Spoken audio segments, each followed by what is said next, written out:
Mateus 1,18 diz assim: Ora, o nascimento de Jesus Cristo foi assim. Estando Maria, sua mãe, desposada com José, sem que tivessem antes coabitado, achou-se grávida pelo Espírito Santo.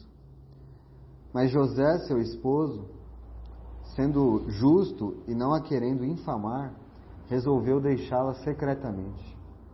Enquanto ponderava nestas coisas, eis que lhe apareceu em sonho um anjo do Senhor dizendo: José, filho de Davi, não temas receber Maria, tua mulher, porque o que nela foi gerado é do Espírito Santo. Ela dará à luz a um filho e lhe porás o nome de Jesus, porque ele salvará o seu povo dos pecados deles. Ela dará à luz a um filho e lhe porás o nome de Jesus, porque ele salvará o seu povo dos pecados deles.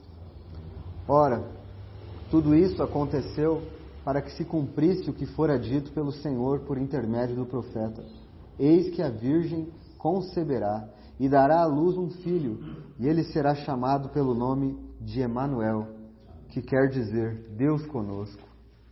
Despertando José do sono, fez como lhe ordenara o anjo do Senhor e recebeu sua mulher. Contudo, não a conheceu.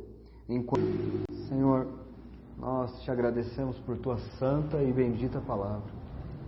Pedimos ao Senhor que ilumine o nosso entendimento, que fale aos nossos corações, que abra a tua palavra a nós, Senhor. Supera a minha incapacidade de transmissão e revela-nos mais da beleza e glória de teu amado Filho Jesus. Irmãos, daqui uma semana, as pessoas estarão cumprimentando umas às outras, dizendo Feliz Natal. E claro que as pessoas não fazem uma menor ideia do que isso significa. E inclusive não há na palavra de Deus nenhum mandamento que nos faça comemorar o aniversário de Jesus. Isso não há na palavra de Deus. Pelo contrário, nós celebramos a sua morte e ressurreição, que é o que Ele nos manda fazer, todos os domingos. Nós partimos o pão em memória dele, anunciamos a morte do Senhor até que Ele venha. Mas a questão aqui não é discutir se deve-se ou não comemorar Natal. Acho que a Bíblia não fala nada, nem que sim, nem que não. Mas o fato é que Jesus nasceu. E embora essa data tenha se tornado uma data comercial, e muito distante, até mesmo entre aqueles que comemoram, do que ela realmente representa, porque as crianças e todo o imaginário da sociedade é em torno de presentes, de Papai Noel, dessas coisas. Jesus está completamente fora da festa, né? O que aconteceu inclusive no seu nascimento, né? Não havia lugar para ele na hospedaria. Até hoje é assim, este mundo não recebe nosso Senhor. Nós só o recebemos por graça, porque Ele, com sua graça, arrebentou a dureza dos nossos corações. E então, Ele, como diz, salvou o seu povo dos pecados deles. O primeiro pecado que Jesus quebra em nós é a incredulidade. Ele nos salva disso ao nos dar fé para crer nele. É uma grande salvação, é um grande Salvador.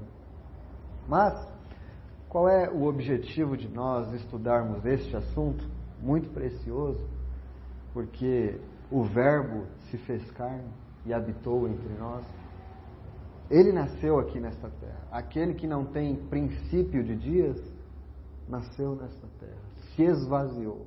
Este é um mistério e um milagre grandioso.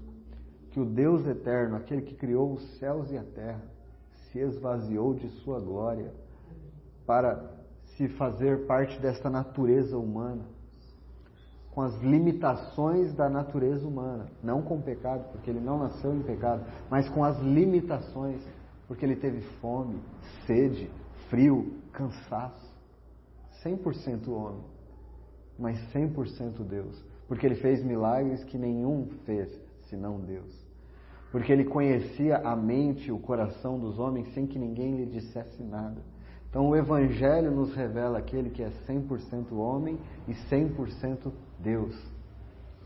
Isso é o mistério envolvido na pessoa de nosso Senhor e Salvador. Bom, mas, como eu disse, as pessoas daqui 7 dias vão estar falando umas para as outras, Feliz Natal. E essa é, na realidade, já que não há mandamento na Bíblia para comemorarmos isso, é na realidade uma grande oportunidade de pregar o Evangelho, de surgir assuntos relacionados a isso. Uma pessoa vem dizer Feliz Natal e você pode fazer algumas perguntas. Por que você me deseja isso? O que você quer dizer com isso? E começar a desenrolar um assunto sobre o Salvador. É uma oportunidade excelente para pregar o Evangelho. Paulo disse a Timóteo que ele deveria pregar a tempo e fora de tempo. E neste momento as pessoas estão um pouquinho mais abertas a ouvir. É diferente de crer, mas abertas a ouvir. E se a fé vem pelo ouvir e ouvir a palavra de Deus, nós podemos, neste momento, aproveitar a oportunidade e pregar o Evangelho. Mas é necessário que nós saibamos, como diz o apóstolo Pedro, responder a cada um qual é a razão da nossa fé. Hoje mesmo, um amigo meu do trabalho perguntou para mim, na sua religião comemora-se o Natal? Aí eu expliquei exatamente isso, que na Bíblia não há mandamento para se fazer isso, mas que em algum momento ele nasceu. E preguei o Evangelho mesmo. Deus se fez homem, viveu vida santa, perfeita, morreu na cruz, ressuscitou. E todo aquele que nele crer será salvo. Então, nós temos que aproveitar a oportunidade. Eu coloquei aqui 3 perguntas na lousa. Como foi o seu nascimento? Qual o motivo do nascimento? É diferente. Uma coisa é como aconteceu, a outra é por que aconteceu. Como aconteceu? Aí nós lemos aqui que Maria achou-se grávida do Espírito Santo. Agora, por que aconteceu? É uma outra questão. Uma coisa é como, outra é por quê. E o mais importante aqui, o que significa salvar o seu povo dos seus pecados? O que isso significa? Você é capaz de responder o que significa dizer que Jesus me salvou dos meus pecados? Saber responder isso torna a tua fé forte, a tua gratidão por Cristo ainda maior, e você é capaz de passar por qualquer circunstância nesta vida tendo a resposta para esta pergunta. Qualquer uma, porque o problema do homem foi sanado por nosso Salvador. E este é o problema do homem, Pecado. Evangelho de Lucas, capítulo 1, versículo 26. No 6º mês foi o anjo Gabriel enviado da parte de Deus para uma cidade da Galiléia chamada Nazaré. Deixe-me começar a dizer que esta cidade aqui, Nazaré, não era uma cidade importante. Pode vir algo lá de Nazaré que preste, era o que eles diziam. Não era onde haviam as escolas de estudiosos mais importantes, não era Jerusalém, não era onde estavam os grandes rabinos. Em Coríntios vai dizer que ele, sendo rico, se fez pobre por amor de nós. Em sua soberania e sabedoria infinita, Deus escolheu a pequena cidade de Nazaré para nascer. E escolheu uma família pobre, uma mulher pobre, porque os relatos dos evangelhos, que Jesus foi circuncidado ao 8º dia, conforme a lei, e quando você circuncida, você tem que oferecer sacrifício. Mas quando a família é muito pobre e não tem como fazer o sacrifício com o cordeiro, como é prescrito pela lei, ela pode oferecer 2 rolinhas, 2 passarinhos. E foi isso que aquela família pobre ofereceu, mostrando mais uma vez como eles eram pobres. Ele, sendo rico, se fez pobre por amor de nós. Ele escolheu isso. Os homens buscam grandeza. Ele se esvaziou. Ele se fez pobre. Se o meu Senhor, nosso Salvador, achou por bem nascer assim, os filhos de Deus hoje não devem reclamar de suas situações financeiras. Ele se fez pobre. Ele se fez pobre. Vamos continuar a leitura. Há uma virgem desposada, aqui é noivado, tá? Desposada com certo homem da casa de Davi. Isso é muito interessante. Da casa de Davi, porque todas as profecias diziam que teria que ser da linhagem de Davi. Cujo nome era José. A virgem chamava-se Maria. E entrando o anjo onde ela estava, disse: Alegra-te, muito favorecida, o Senhor é contigo. Ela, porém, ao ouvir esta palavra, perturbou-se muito e pôs-se a pensar o que significava. Vamos fazer uma pausa aqui, irmãos. Todo mundo sabe aqui que Maria é idolatrada pelos católicos, né? Eles chegam a dizer que Maria não tinha pecado também, por isso nós podemos orar a Maria. A Bíblia não coloca Maria neste lugar, mas coloca de uma mulher muito favorecida. A bem-aventurada. Não, existiram milhões, bilhões, né, de mulheres. Ela foi muito agraciada por ser o ventre que carregou o nosso Senhor. Então ela não é digna de adoração, mas ela é uma mulher favorecida, né? Como todos os pecadores são pelo Senhor. Favorecida, não digna de reverência, mas ela foi favorecida. Ela precisava de favor e de graça. O que os homens fizeram, né, com a palavra de Deus, eles utilizam este texto para adorá-la, né? Versículo 31. Eis que conceberás e darás à luz a um filho a quem chamarás pelo nome de Jesus. O que significa Jesus? Jeová salva, Salvador. Esse é o significado do nome do nosso Senhor. Este será grande e será chamado Filho do Altíssimo. Deus, o Senhor, lhe dará o trono de Davi, seu pai. Pergunta, já que nós estamos lendo o texto: onde fica o trono de Davi? Onde foi estabelecido uma vez o trono de Davi? Onde Davi reinou, irmãos? Davi, o verdadeiro Davi, onde ele reinou? Lá em Jerusalém. Ele estabeleceu o seu trono. Esta palavra do anjo ainda não se cumpriu. Que ele nasceu já se cumpriu, mas que ele se assentaria no trono de Davi em Jerusalém ainda não se cumpriu. Mas ela se cumprirá. Ele virá e estabelecerá depois de arrebatar a sua igreja, estabelecerá o seu reino de 1000 anos e se assentará no trono de Davi e regerá as nações com cetro de ferro. Essa é a esperança, isso vai acontecer.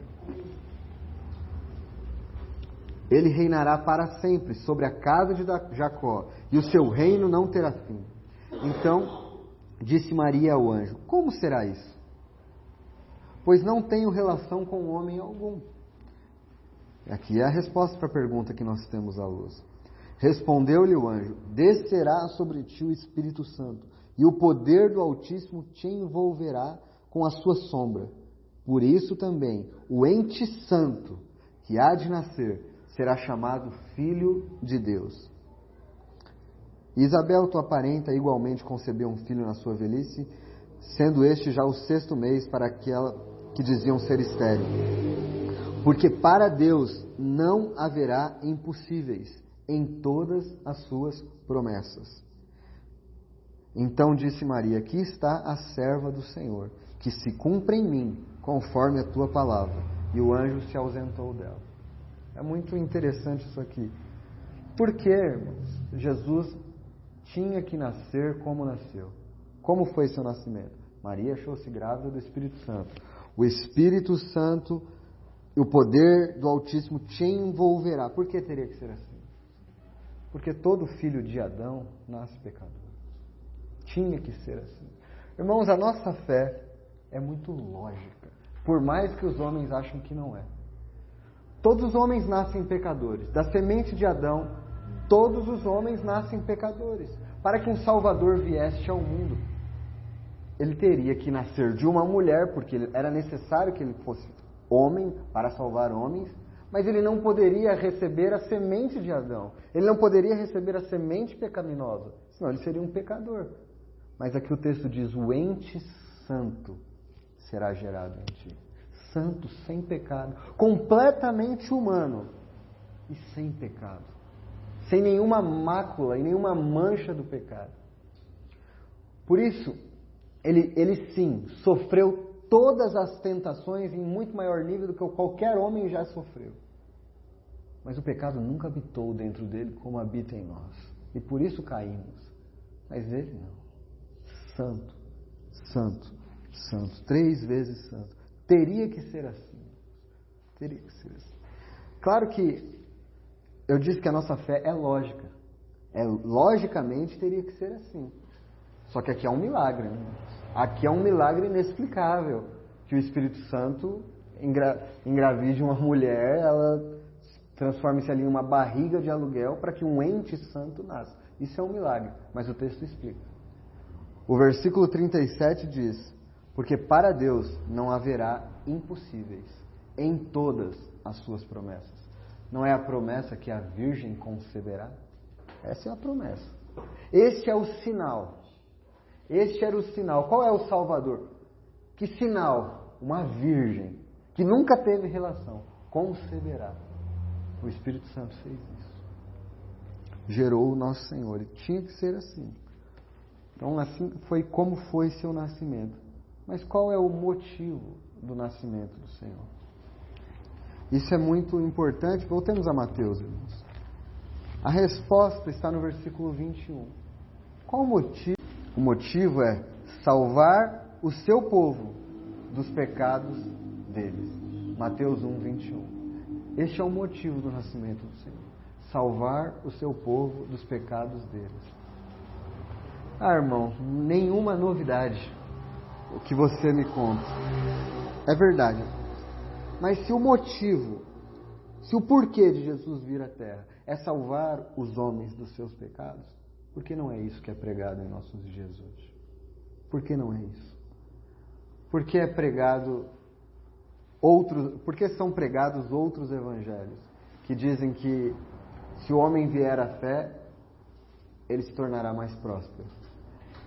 É o maldito evangelho da prosperidade, que diz que se o homem chegar a crer em Cristo e ele der isso a Deus, receberá isso em troca. Dá isso, recebe isso em troca. Aquela barganha, o evangelho da prosperidade.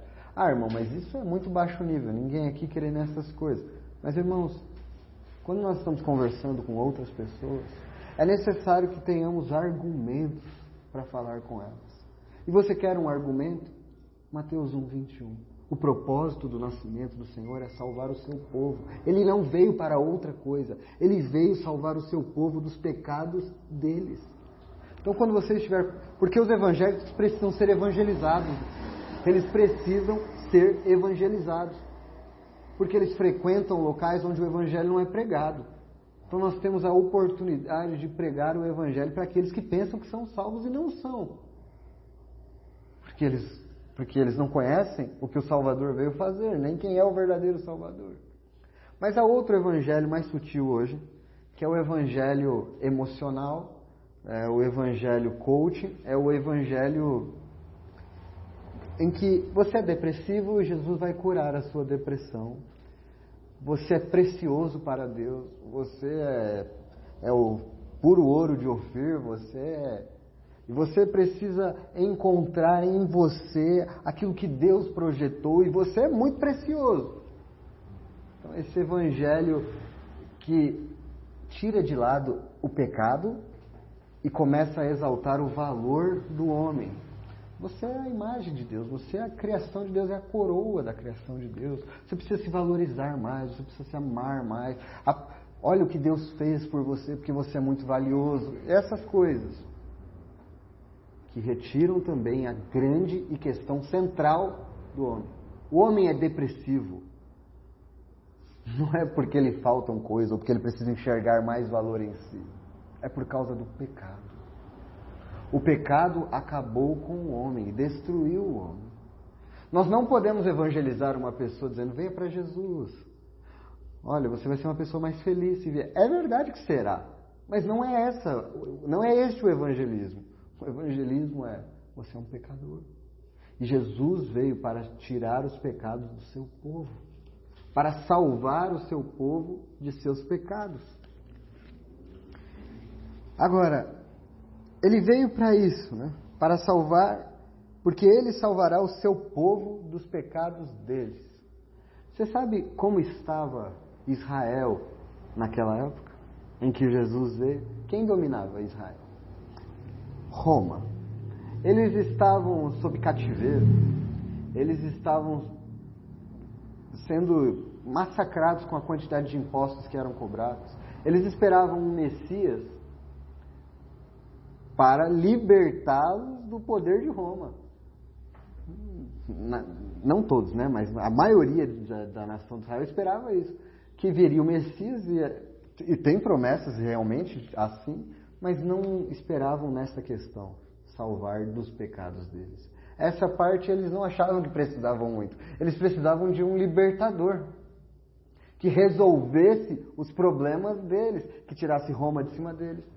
O evangelho que tem sido pregado é esse. Eles esperam por um libertador que resolva os problemas, que faça a vida ficar mais agradável, mais tranquila. Mas, na verdade, quando uma pessoa se converte, não é que a vida fica mais tranquila. Aí é que a guerra começa. Aí é que os problemas realmente vêm. Porque o Evangelho e seguir ao nosso Senhor é totalmente contra o que a nossa... Versículo 14, ainda respondendo essa segunda questão, qual o motivo do seu nascimento? Visto, pois, que os filhos têm participação comum de carne e sangue, destes também ele igualmente participou, para que por sua morte destruísse aquele que tem o poder da morte, a saber, o diabo, e livrasse todos que pelo pavor da morte estavam sujeitos à escravidão por toda a vida. Pois ele evidentemente não socorre a anjos, mas socorre a descendência de Abraão. Por isso mesmo convinha que em todas as coisas se tornasse semelhante aos irmãos, para ser misericordioso e fiel sumo sacerdote nas coisas referentes a Deus, e para fazer propiciação pelos pecados do povo. Pois naquilo que ele mesmo sofreu, tendo sido tentado, é poderoso para socorrer os que são tentados. Por que ele se fez homem? Porque ele participou da mesma natureza, ele precisava, tinha que ser assim, para que ele experimentasse, provasse a morte por nós e nos salvasse dos nossos pecados e em seu corpo ali nos substituísse. Somente um homem poderia pagar o preço do homem. E somente um homem, Deus, poderia satisfazer a justiça divina. Como pode a morte de um homem salvar tanto assim? Ser precioso no seu sangue, ter eficácia para salvar a humanidade toda. Porque este homem vale mais do que todos os homens e ele é divino. Ele é Deus. Ele é o Deus infinito. Por isso a sua morte é capaz de salvar todos os homens. O valor da sua morte, seu sangue é capaz de salvar a todos os homens. Salvará a todos? Não, nós sabemos que não. Mas há valor no seu sangue para isso. Há valor no seu sangue para isso. Ele é poderoso. Mas por isso ele se fez homem. Gálatas 4:4 diz: vindo, porém, a plenitude do tempo, Deus enviou seu Filho, nascido de mulher, nascido sob a lei, para resgatar os que estavam sob a lei, a fim de que recebêssemos a adoção de filhos. Não tem outro jeito. Ele tinha que ter nascido de mulher. Ele tinha que ter nascido debaixo da lei, cumprir toda a lei, para nos livrar da maldição que estava sobre a lei. Era o único jeito, a fim de que nós pudéssemos ser adotados como filhos. Não há outro jeito. Irmãos, o nascimento de Cristo Jesus, ele abrindo mão da sua glória para se tornar homem, é dizer o seguinte: a descendência de Adão não tem solução. Não há solução para a descendência de Adão. Não há condição que os descendentes de Adão melhorem. Não há essa possibilidade. Eu vou fazer uma nova criação. Ele é o primeiro homem desta nova criação. Irmãos, não há como os descendentes de Adão herdarem o céu, mas só a nova criação pode herdar o céu. Há já hoje um homem no céu, o primeiro, o primogênito, dentre muitos irmãos. É esse. Aquele que está em Cristo é uma nova criação. Nova criação. Por isso, a descendência de Adão não tem jeito. É necessário uma nova criação. Um novo cabeça para a criação. Porque todos aqueles que estão debaixo do cabeça Adão irão para a condenação. Mas o segundo Adão, Cristo, todos aqueles que estão debaixo deste cabeça estarão na glória. Por isso ele se fez homem. Por isso ele, debaixo da lei, cumpriu toda a exigência da lei. Tem que ser assim. Este é o Evangelho. É assim que nós explicamos para as outras pessoas. Jesus não é um grande filósofo. Jesus não é aquele que traz ensinamentos. Não é Mahatma Gandhi. Não é isso. Se o grão de trigo caindo na terra não morrer, fica ele só. O problema do homem é o pecado, não é trazer novos ensinamentos a este homem para que ele melhore. Não há melhoria. Não há melhoria para o homem. Cristo precisava morrer para pagar o pecado do homem. Só assim. Por isso. Irmãos, quando nós estamos conversando com outras pessoas sobre o Evangelho e as pessoas começam a falar sobre a religião delas, é isto que tem que ficar claro para essas pessoas. É isso que tem que ficar claro. Você crê em uma religião? Não. Eu creio em Jesus que veio, abriu mão da sua glória e morreu pelos meus pecados. Eu não creio em novos ensinamentos, nada disso. Eu creio que o homem não há solução e que teria que haver alguém que morresse para pagar o preço. Não há outro jeito. Só há redenção e salvação através do Evangelho. As outras religiões todas falam de melhoria do homem. Tente conversar com as pessoas, tente evangelizar as pessoas e você verá isso. Ah, mas eu não creio nessa religião, porque todas as outras religiões baseiam-se na bondade humana. E o cristianismo vai dizer, não há bondade no homem. É necessário que um que é verdadeiramente bom pague o preço desses que não prestam e que aqueles que creiam neste que fez esse sacrifício perfeito, que é santo, recebam a salvação. Não há outra maneira. Por isso não adianta, irmãos, chegar nas pessoas sem pregar o verdadeiro evangelho para elas e dizer, venha frequentar a reunião. Ou isso. Irmãos, nós temos que pregar o evangelho. O homem tem que saber que caiu em seus pecados. O homem precisa saber que há um que veio para resgatá-lo dos seus pecados. Enquanto as pessoas estiverem indo e dizendo que são cristãs, porque elas estão indo, frequentando as igrejas, entre aspas, porque elas precisam de uma vida melhor, porque elas precisam de casa, porque elas precisam resolver seus problemas emocionais, elas não estão chegando ao Evangelho e nem à fé verdadeira. É isso que está acontecendo. Não há transformação na vida dessas pessoas porque elas não ouvem o verdadeiro Evangelho. Porque elas não sabem quem é o Salvador e o que Ele veio fazer. E elas não sabem qual é o problema delas com relação a Deus. Não sabem. Então, às vezes, nós começamos a chamar um monte de gente de irmão que nem é irmão.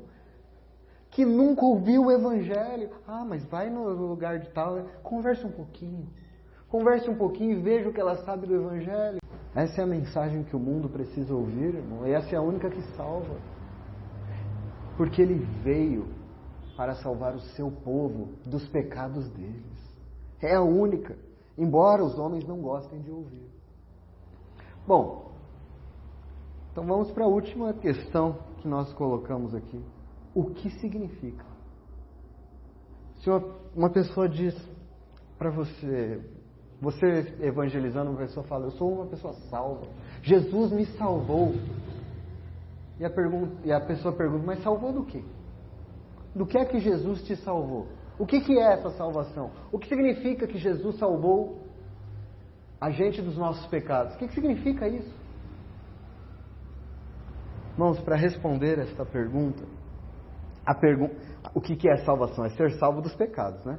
É isso que Jesus veio fazer. Então, o que é salvação? É ser salvo dos nossos pecados. Isso é uma resposta, né? Mas o que significa isso?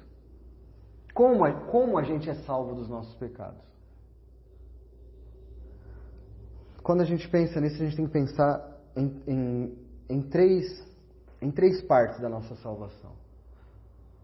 Nós somos salvos da culpa do pecado, do domínio do pecado e da presença do pecado. Da culpa do pecado, nós já somos salvos. Aquele que crê em Jesus já é salvo da culpa do pecado. Porque não há condenação para os que estão em Cristo Jesus. Não há mais culpado.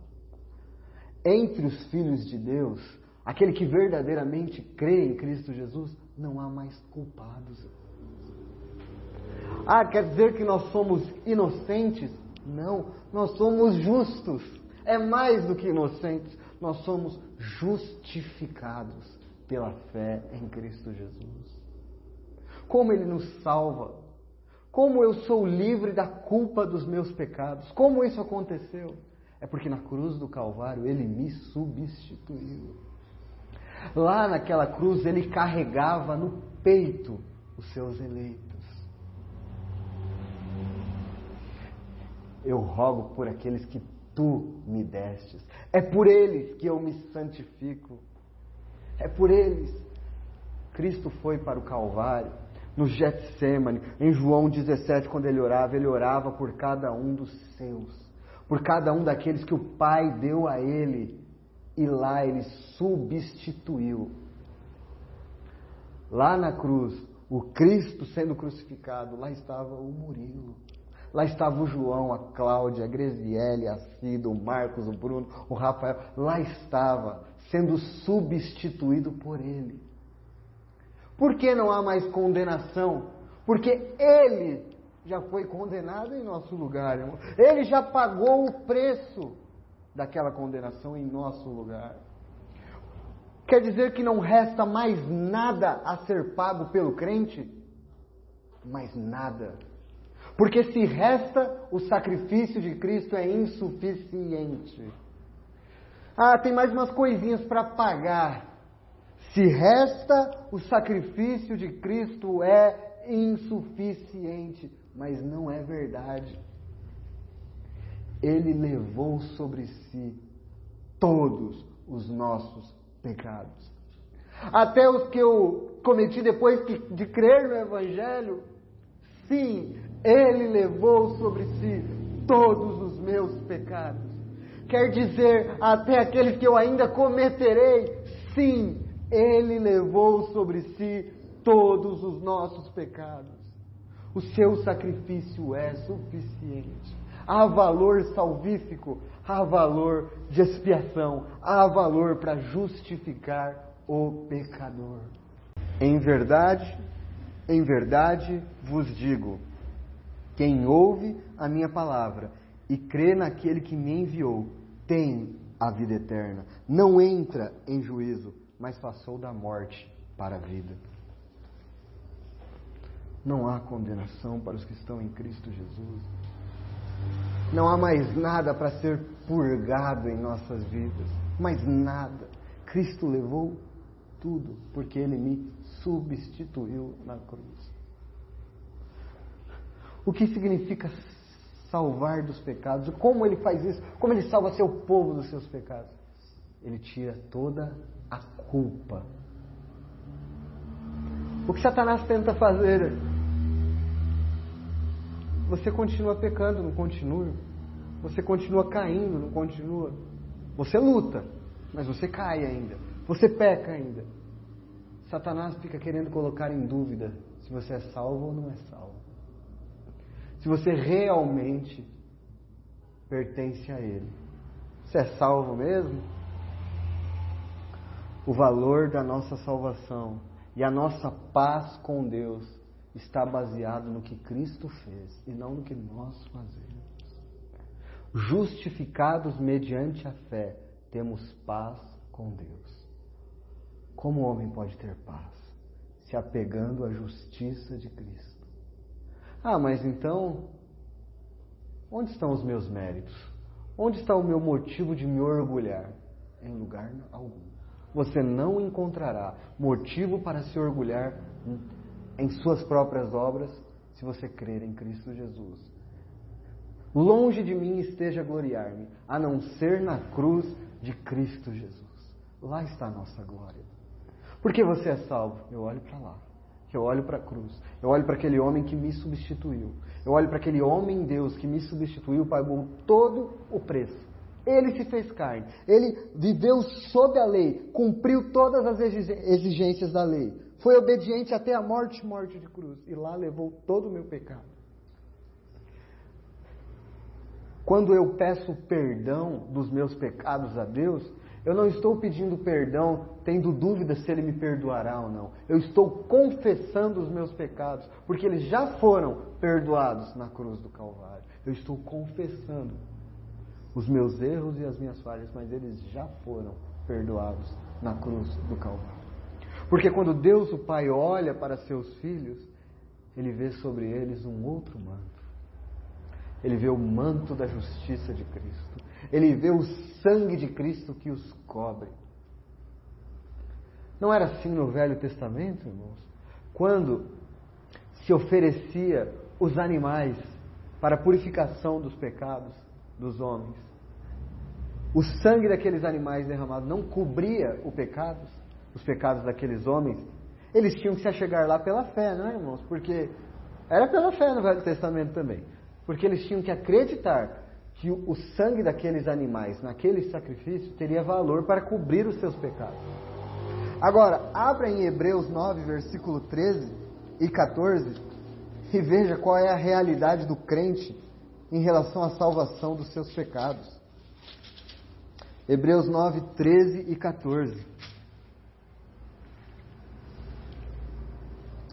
Portanto, se o sangue de bodes e de touros e as cinzas de uma novilha, aspergidos sobre os contaminados, os santificam quanto à purificação da carne, muito mais o sangue de Cristo, que pelo Espírito Eterno a si mesmo se ofereceu sem mácula a Deus, purificará a nossa consciência de obras mortas, para servirmos ao Deus vivo. O sangue de Cristo, o valor da sua obra, pode purificar as nossas consciências. A Deus a culpa. Cristo levou tudo. Tudo. Ah, irmão, mas eu às vezes ainda me sinto culpado. Não, irmão, você deve confessar seus pecados, sem dúvida que deve, mas a sua glória está no valor do que Cristo fez. Ah, mas eu não vou ceiar porque eu estou muito culpado. Não faça isso. Arrependa-se dos seus pecados. Chegue-se à mesa do Senhor tendo certeza do valor do sangue de Cristo. Claro que nós devemos viver uma vida acertada diante de Deus, com uma consciência pura, fazendo aquilo que agrada ao Senhor.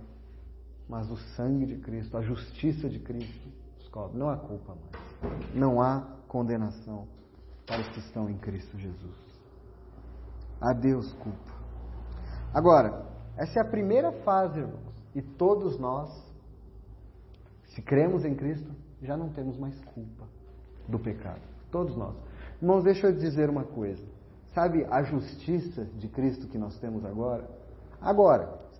Hoje, não será maior do que a justiça que nós teremos no céu. Porque a justiça de Cristo já foi imputada a nós. Nós já temos a justiça de Cristo. Nós já não somos mais culpados diante de Deus. É a mesma justiça que nós teremos lá. Mas esse é um ponto, a justiça. Agora, há uma outra coisa agora aqui. Isso já é passado. Fomos salvos da culpa do pecado. Agora nós estamos sendo salvos do domínio do pecado. Estamos sendo do poder do pecado. Por que estamos sendo? Porque aqui entra a luta e a batalha cristã. Abra em Romanos, capítulo 6, versículo 14. É muito importante que os irmãos entendam isso. Porque essa é a história da nossa salvação. A salvação em nossas vidas é um processo. Já fomos salvos da culpa. Estamos sendo salvos do domínio do pecado. E seremos salvos da presença do pecado. O crente ainda tem que conviver com a presença do pecado? Sim. Tem que conviver. Você fica doente, irmão? É por causa do pecado. Por causa dessa carne aqui que está em pecado. Você cai em pecado? Sim, irmão. É porque você ainda está aqui. Agora, Romanos 6,14 diz assim: porque o pecado não terá domínio sobre vós, pois não estáis debaixo da lei, e sim da graça. O que significa o pecado não ter domínio? O que é uma pessoa dominada? Vou dar um exemplo para ficar bem claro. Não sei se os irmãos conhecem muito de luta, mas, por exemplo, um judô, um jiu-jitsu. Quando uma pessoa está completamente dominada, ela tem como sair daquela posição? Não tem como ela sair dali, ela está dominada. Não há mais luta. O domínio já acabou, não há luta ali. Então, normalmente, se bate 3 vezes no chão, nas costas, porque acabou, não tem mais luta. A pessoa está dominada. O crente não está dominado. Ele não está debaixo do... Gálatas 5,17 diz: porque a carne milita contra o espírito, e o espírito contra a carne, porque são opostos entre si, para que não façais o que porventura seja do vosso querer. Esse versículo que eu li aqui é a vida do crente. O crente possui 2 naturezas: a nova natureza em Cristo Jesus e a velha natureza em Adão. Ele possui essas 2 naturezas, e elas estão em conflito constante. Por que é que você peca e fica tão triste e quer lutar contra aquilo? Por causa da nova natureza que Deus colocou em você. E essa nova natureza não peca. Mas a velha natureza continua. A guerra está aí. Nós não estamos mais dominados como aquele lutador que não tem mais o que fazer. Nós estamos lutando. Antes nós estávamos mortos em nossos pecados e delitos. Um morto não reage. Agora nós estamos vivos para Deus, lutando contra o pecado. Caímos, mas nós choramos e pedimos: Senhor, nos dá graça para prosseguir. Irmãos, nós estamos debaixo da graça. E a graça do Senhor é que nos faz perseverar no caminho. Aquele que começou a boa obra, a completará até o dia de Cristo Jesus. Se Ele começou, se Ele já me livrou da culpa do pecado, e agora Ele está me dando forças para não estar sob o domínio, mas lutar, o Espírito Santo dentro de mim. E o que o Espírito Santo faz no crente? O Espírito que santifica o crente, que quando ele cai, o faz lembrar da palavra, que faz com que ele se arrependa. Irmãos, já não houve momentos na sua vida em que você falou: já não dá mais, acabou para mim. Mas por que você não desiste? Por que você não para? Porque o Espírito Santo está lá. Porque a graça de Deus está lá. Ele nunca vai abandonar os que são dele. Nunca. Você está nesta luta. Você está sendo salvo do domínio do pecado. E todo aquele que está lutando contra o pecado é uma forma de nós sabermos se essa pessoa nasceu de novo. Ela tem essa nova natureza e ela luta. Ela luta contra o pecado. Ela está ali lutando. Se há luta, há sinal de vida. Então o crente não deve desanimar quando ele está lutando. Inclusive, irmãos, o crente nesta vida não conhece tempos de repouso muito longos. Pois aqui não é o lugar do nosso descanso. Resta ainda um repouso preparado para o povo de Deus. Irmãos, nós estamos no lugar que crucificou o nosso Senhor. O lugar que o odeia. Como nós podemos achar que aqui vai ser um lugar pacífico para os nossos olhos, para os nossos ouvidos? Não é pacífico, irmãos. É guerra, é batalha. O nosso coração é enganoso. Nós temos os inimigos dentro de nós mesmos. Nosso coração é enganoso, mas nós temos a graça do Senhor, o Espírito Santo. E em todas essas coisas, nós somos mais do que vencedores por meio daquele que nos amou. Qual é a vitória que vence o mundo? A nossa fé. Diz o apóstolo João. Então, irmãos, da culpa já fomos salvos. Do domínio do pecado estamos sendo. Mas chegará o dia, o glorioso dia, em que nós nem mais teremos que lutar contra o pecado. Porque nós não teremos mais a presença do pecado. E se não há presença do pecado, não há mais as consequências do pecado. Não há mais as consequências. Não há mais a morte. Não há mais doença. Não há mais choro. Não há mais dor. O dia, irmãos, o dia em que nós poderemos contemplar a face do Senhor, orar, adorar, louvar, glorificar, sem a nossa mente ir para outro lugar, sem o nosso coração enganoso sentir enfado do precioso Senhor, porque nós seremos completamente libertos, completamente libertos, completamente, não haverá mais a presença dos pecados. Irmão, nós não sabemos o que é viver um dia sem tentação, nós não sabemos o que é viver um dia sem prova, sem dificuldade, nós não sabemos o que é. Há alguns que acham que dá para viver sem pecar. O que eu posso dizer é que essas pessoas não conhecem nada acerca de seus corações e de suas mentes.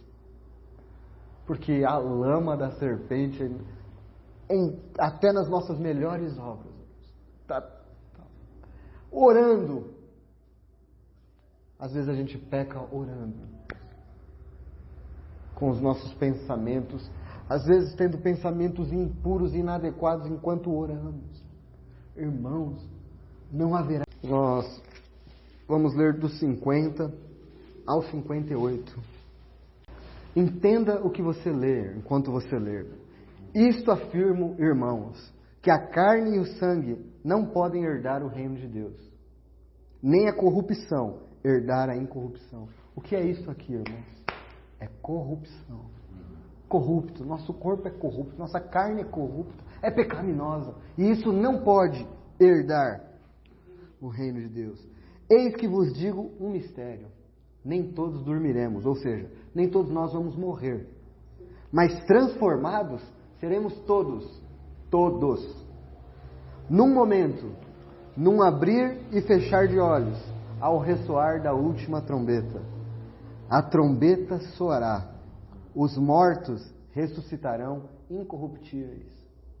Então aquele corpo desgastado e destruído pelo tempo. Pensa aí, irmão. Uma pessoa que... Vamos lá. O apóstolo Pedro foi crucificado de ponta cabeça. Já há 2000 anos praticamente. Seu corpo está enterrado em algum lugar. Ele já está com o Senhor. Porque partir e estar com Cristo, que é incomparavelmente melhor. Está com o Senhor. Mas seu corpo não está na terra. Há 2000 anos já. Você acha que tem corpo lá? Já acabou, né? Mas o Senhor, aquele corpo... Por que aquele corpo? Porque o Senhor comprou aquele corpo. O Senhor nos comprou. Aquele corpo ressuscitará. Incorruptível. Não igual a esse, mas incorruptível. Como o do nosso Senhor. Incorruptível. Muitos mártires, diante de seus algozes, diziam: você pode arrancar a minha cabeça, mas meu Senhor me dará outra. Eles tinham certeza da ressurreição e da esperança que possuíam. Não temam os que podem fazer. Versículo 53. Porque é necessário que este corpo corruptível se revista da incorruptibilidade e que o corpo mortal se revista da imortalidade. Ah, irmãos, não haverá mais morte. E quando este corpo corruptível se revestir de incorruptibilidade e o que é mortal se revestir de imortalidade, então se cumprirá, só então se cumprirá a palavra que está escrita: tragada foi a morte pela vitória. Onde está, ó morte, a tua vitória? Onde está, ó morte, o teu aguilhão? Esse versículo 55, todos os crentes poderão cantar e se gloriar em Deus. Onde está, ó morte, a tua vitória? Quem cantará isso? aqueles que já morreram e estão com seus corpos na sepultura. Cadê a vitória da morte? Olha meu corpo aqui de volta. E quem poderá cantar a segunda parte? Onde está a morte, o teu aguilhão? Aqueles que nem sequer passaram pela morte, nem sentiu o aguilhão da morte. Cristo me arrebatou e transformou o meu corpo enquanto eu subia. Onde está o teu aguilhão, ó morte? Todos os crentes poderão cantar isso. O aguilhão da morte é o que, irmãos? É o pecado. E o que Jesus veio fazer? Ele salvará o seu povo dos seus pecados. Onde está o aguilhão da morte? Acabou. E a força do pecado é a lei. Graças a Deus que nos dá a vitória por intermédio de nosso Senhor Jesus Cristo. É por intermédio de quem que nós obteremos a vitória, irmãos? É por intermédio de quem que nós teremos os nossos corpos ressurretos. É por intermédio de quem que num abrir e fechar de olhos e a trombeta soando, nós nos encontraremos nos ares com o Senhor. É por intermédio de Cristo Jesus, nosso Senhor. Portanto, ele conclui, meus amados irmãos, sede firmes, inabaláveis e sempre abundantes na obra do Senhor, sabendo que no Senhor o vosso trabalho não é vão. O que significa salvar o seu povo dos seus pecados? Que eles são livres da culpa, que eles estão sendo livres do domínio e que eles serão livres da presença do pecado. O seu nome será Jesus e ele salvará o seu povo dos seus pecados. Amém. É por isso que um menino nos nasceu, um filho se nos deu e o governo está sobre os seus ombros. E o seu nome é Maravilhoso, Conselheiro, Deus Forte, Pai da Eternidade e Príncipe da Paz. Para que se